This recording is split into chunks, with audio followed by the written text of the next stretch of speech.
lot of the energy of this particular movement and a lot of these events and grievances that you're highlighting, the person that has emerged as like the leader of this movement is a man called Mahmoud Dicko.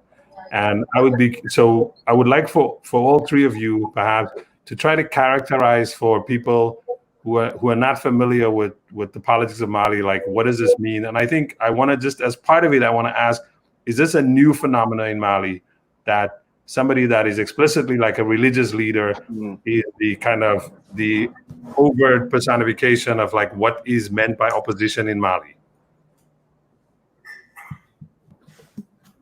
Anyone who wants to go? Greg? Yeah, great question. Like what's new? So Mahmoud Dicko is a very prominent imam of an important mosque in the Badlabou neighborhood of Bamako. He was really influential about a decade ago, a little more than a decade ago, in reversing a move to reform the family code in Mali. And so he's been important too, more recently in pushing out one of the recent prime ministers. And so he's been very influential. He's been able to demonstrate, as have other religious leaders, the capacity to get people out in the street to protest, which is a little harder for the political class to do. But the religious elite has been able to do that. The Muslim elite has been able to do that in a country that's mostly Muslim, but with important Christian minority. So Dicko's become very powerful and influential, partly by staying just a little bit above the political fray. He has spokespeople who do a lot of the actual talking for him. And at the same time, early in Ibeka's mandate, and I think Sharif might want to speak to this, or maybe Medina, but early in Ibeka's presidency from 2013, Ibeka was really approaching Dicko and kind of trying to portray himself as a very religious figure in some ways. And that alliance has fallen apart quite clearly over the last few years. And the way in which Dicko is very much the face of the movement, or the sort of preeminent figure of the movement, is important. It might be a little exaggerated in the Western media, in the outside media, because there are others on the left, particularly in Mali, who are also taking part in the movement, and some of those might be more familiar to the Africa country, readership and viewership. People like Sheikh Omar Sissoko, who's a filmmaker who lives in Bamako, a lot of people live. So kind of the anti-globalization left is also part of this broad movement, but the probably most influential figure within it is Dicko. There are others as well, and I don't know if Sharif or Medina want to add to that. Could you wait? Can I jump in? Can you say a little bit more? I mean, this is the first time I'm hearing that the idea that Dicko is the face of this movement is exaggerated in the Western media. Could you talk a little bit, very briefly, about why you think that might be the case? Because that's news to me and very interesting to hear. Yeah, he's the most prominent figure in lots of ways. That's true. But a lot of the reporting breaks it down to kind of Ibeka versus Dicko, or the government versus the sort of Muslim religious elite. And I think that misses how broad the coalition against Ibeka actually is. The trade unions joined a little bit late, I think, into the movement. I stand to be corrected on that. But the broad kind of the political parties, some of whom are kind of further on the left, some of whom are well known in the anti-globalization movement, they are also part of the M5 RFP kind of coalition, but they don't really get discussed in the same way that Dicko gets discussed. And I think that's just something to kind of highlight. It's a really big coalition of people who are pushing against Ibeka, although it's true that Dicko's maybe the most prominent. He's not the only person sort of running. He's certainly not running the show in that way. There are many, many others from the political class, from outside the political class, are out in the streets or protesting in various ways. So as an outsider, I think the perception one gets is that in a place where the state has failed people to protect them, to provide for them, that he sort of emerged not just anymore as this kind of moral authority that corrects the system, but then the politicians take care of it. But it sounds like he's now almost, this is like, well, he could run for office. He could be president. I mean, is that the case? And I'd be interested also to see what Medina and Sharif thinks about that. Or is this still this kind of like, or shouldn't we not read too much into that? I think he would lose a lot of his authority if he actually ran for president. It's by sort of staying above the fray that you maintain that kind of aura of legitimacy in a way. There are people who can do that political maneuvering and fighting, maybe in contact with him, maybe with his, blessings or legitimacy from him without him actually descending into the fray. I think that's probably not a move that he would want to make. I sort of can't really imagine that happening, but maybe Sharif or Medina see it differently. I don't know. Well, as Gregory said, people discovered. I mean, Mahmoud Dicko has been present in Bamako for a long time, since the 90s, as he used to remind the political figures who claim themselves as the democratic movement. So Mahmoud was there in the 90s, and he helped. He was a proactive member in the democratic movement while in his mosque in Badalabugu. Actually, religious figures in Mali here are, the authority to which people now, identify with, or to which people go for advice, help, support.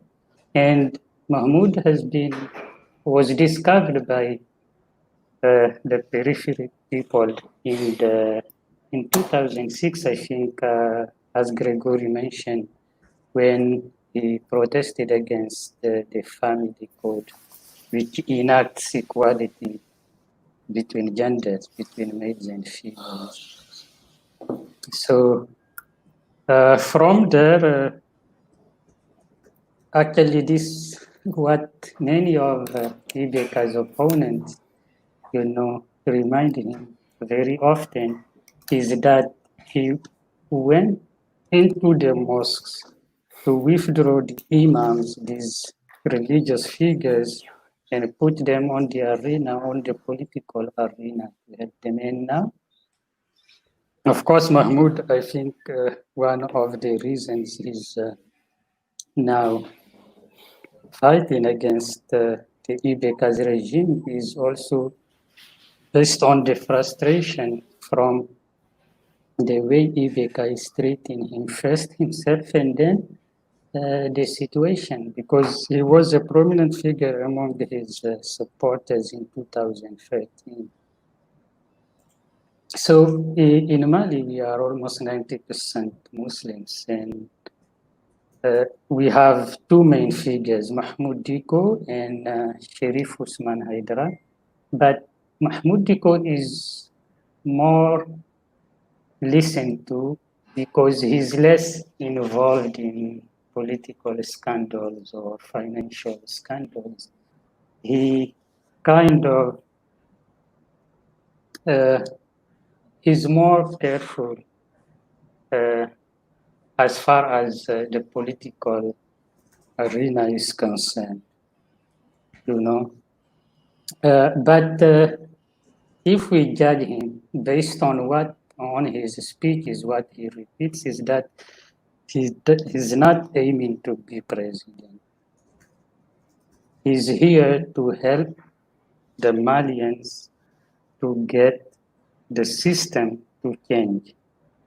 I don't think he pretends or he wants to be president one day in Mali. Medina, do you want to add anything to this on the point of Dicko?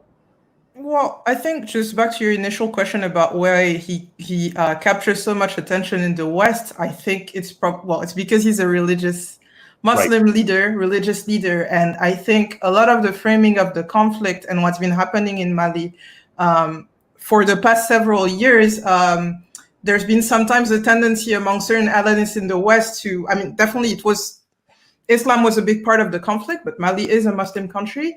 And you hear about all of these like now new terms like the Sahel is Sahelistan, and like Imam Dicko, he's gonna be like the Khomeini of Mali. And I think there's just this tendency to rely on these easy tropes of this like fear of like the Muslim like sphere and what is gonna become in Mali.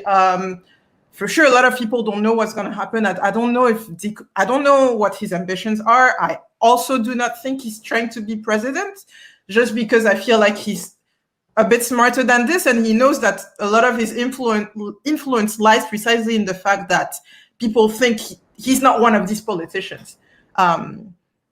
He's just been smarter than all the other politicians, I think.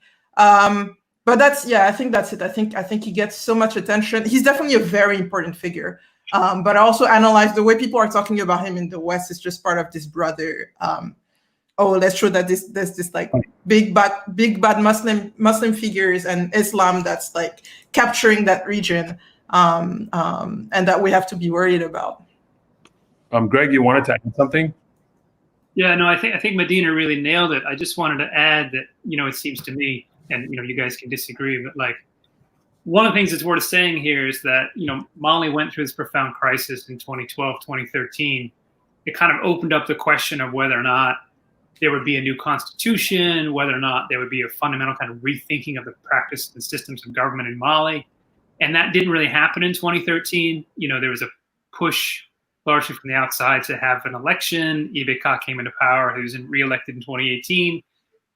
Now is maybe a moment where this is opening up this conversation again, more fundamentally about how Mali might be governed, how people might be better represented, how the democracy might function, and what its nature might be. And I think it's in that context where like everything's up in the air, or maybe people are trying to open that up a little bit, that the presence of, of Dicko and the Muslim inflected politics is a little more important, because it goes to these sort of central questions about the secularism or the laicite of the state.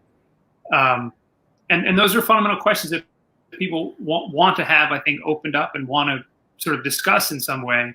And it gets boiled down to these sort of narrow technical issues around the Constitutional Court, the National Assembly, the ECOWAS intervention and mediation. But from the outside, it ends from, as a historian who tends to look backwards, I see it as like, well, there are all these deeper brewing questions that are there that kind of got covered over a few years ago, and every now and then they break out into the open a little bit. And this is a moment when things have kind of broken out into the open for all the reasons that Medina and Sharif laid out very well earlier on. But it's a kind of moment of possibility, but there's a wide spectrum of possibilities. And that's the sort of, fascinating and confounding moment that we're in.